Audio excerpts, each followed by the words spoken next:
Assalamualaikum warahmatullahi wabarakatuh. Perkenalkan, nama saya Cindy Afila Putri, NIM 2133-2002.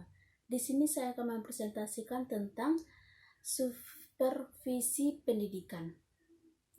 Pengertian dari supervisi pendidikan: supervisi ialah suatu aktivitas pembina yang direncanakan untuk membantu para guru dan pegawai sekolah lainnya dalam melakukan pekerjaan secara efektif. Supervisi merupakan pengawasan terhadap pelaksanaan kegiatan teknis edukatif di sekolah, bukan sekedar pengawas fisik terhadap fisik material.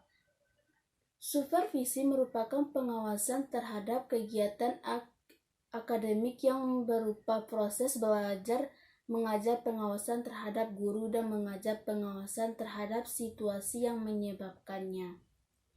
Supervisi pendidikan menurut Ametemur adalah pembinaan ke arah perbaikan situasi pendidik atau peningkatan mutu pendidikan.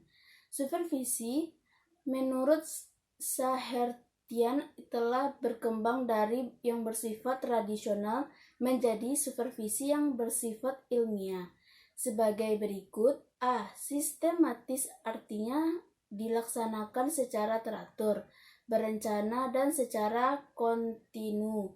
B. Objek, artinya ada data yang dapat berdasarkan observasi nyata, bukan berdasarkan tafsiran pribadi.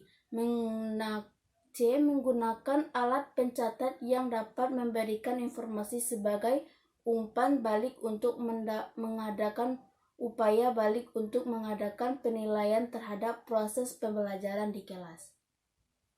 2. Prinsip supervisi pendidikan. Kepala sekolah sebagai supervisor dalam melaksanakan tugasnya harus memperhatikan prinsip-prinsip supervisi agar dalam melaksanakan supervisi dapat berjalan dengan baik dan lancar. A. Prinsip ilmiah. Prinsip ilmiah mengandung ciri-ciri sebagai berikut. 1.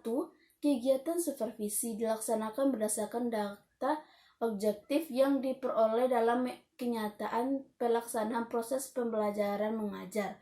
2. Memperoleh data perlu diterapkan alat perekam data seperti angket, observasi, percakapan pribadi, dan seterusnya. 3.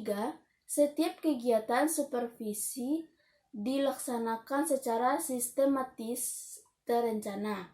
B. Prinsip demokratis. Servis dan bantuan yang diberikan kepada guru berdasarkan hubungan kemanusiaan yang akrab dan kehangatan sehingga guru-guru merasa aman untuk mengembangkan tugasnya. Demokratis mengandung makna menjunjung tinggi harga diri dan martabat guru, bukan berdasarkan atasan dan bawahan. C. Prinsip kerjasama, mengembangkan usaha bersama atau menggunakan istilah supervisi, memberikan support, mendorong, menstimulasi guru sehingga mereka merasa tumbuh bersama. D. Prinsip konstruktif dan kreatif, setiap guru akan merasa termotivasi dalam mengembangkan potensi kreativitas dalam supervisi, mampu menciptakan suasana kerja yang menyenangkan, bukan melainkan cara-cara menakutkan. 3. Tujuan supervisi pendidikan. Supervisi ialah memberikan layanan dan bantuan untuk meningkatkan kualitas mengajar guru di kelas, yang pada giliran untuk meningkatkan kualitas belajar siswa. Dengan demikian, jelas bahwa tujuan supervisi ialah memberi layanan dan bantuan untuk meningkatkan kualitas belajar siswa, bukan saja memperbaiki kemampuan mengajar, tapi juga mengembangkan potensi kualitas guru. 4. Fungsi supervisi pendidikan. Fungsi utama supervisi pendidikan ditunjukkan pada perbaikan dengan meningkatkan situasi belajar mengajar. Sehubung hal tersebut di atas, maka PET-A 8 fungsi supervisi sebagai berikut. A. Mengkoordinir semua usaha sekolah. B. Memperlengkap kepemimpinan sekolah. C. Memperluas pengalaman guru-guru. D. Menstimulasi usaha-usaha yang kreatif. E. Memberi fasilitas dan penilaian yang terus-menerus. F. Menganalisis situasi belajar mengajar. G. Memberikan pengetahuan dan keterampilan kepada setiap anggota. H. Memberikan wawasan yang lebih luas dan terintegrasi dalam merumuskan tujuan-tujuan pendidikan dan meningkatkan kemampuan mengajar guru-guru.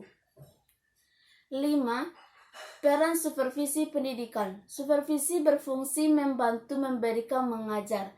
Dilihat dari fungsi, tampak dengar jelas peran supervisi itu. Seorang supervisor dapat berperan sebagai A.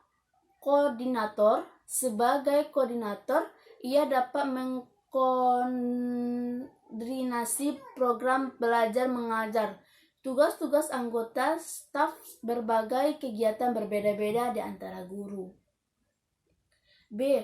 Konsultan. Sebagai konsultan, ia dapat memberikan bantuan, yaitu bersama mengkonsultasikan masalah yang dialami guru baik secara individual maupun kelompok. C. Pemimpin kelompok. Sebagai pemimpin kelompok, ia dapat memimpin sejumlah staf guru dalam mengembangkan potensi kelompok pada saat mengembangkan kurikulum, materi pembelajaran, dan kebutuhan profesional guru-guru secara bersama. E. Evaluator.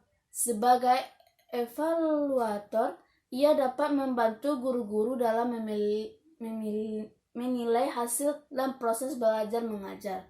Sekian, itu saja yang bisa dapat saya sampaikan. Assalamualaikum warahmatullahi wabarakatuh.